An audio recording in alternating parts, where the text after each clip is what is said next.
स्टेटासआव लिरनाय आंनि मोनफ्रोमबो रावफोरा नंखाय नङामोन। गोरबो इसिङाव सोमजिनाय गुबुन बबेबा सानस्रिनि मोन्दांथिफोरा माब्लाबाबो नंखाय जानो हाया। नोंसो बुजिनो हायासै आंनि गोसोनि हास्थायनायखौ। लोरबां गोसोनि असिला लानानै अरायसम आंखौ खुसियाव लाखिनो होनना आंनि गोरबोआव नों साफिफैदोंमोन। नाथाय सोमोन्दोनि जायगायावनो नोंनि सायाव आंनि फोथायनायखौ नों गावनो खोमाना लाबाय। आंनि बे लोरबां गोसोआव बायफ्लेलांनाय सिमां, बारलांनाय समनि गोसोखांथिफोरानो गोमोरखायाखैमोन।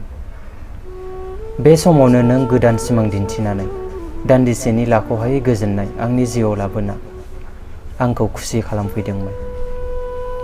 मिथियाखैमोन आं बे गोजोननायाबो आंनि थाखाय दान्दिसेनिल'मोन होनना। आंनि बे गोरलै गोसोआ हमदांनो हायाखैमोन नोंनि बे फावथिनाखौ।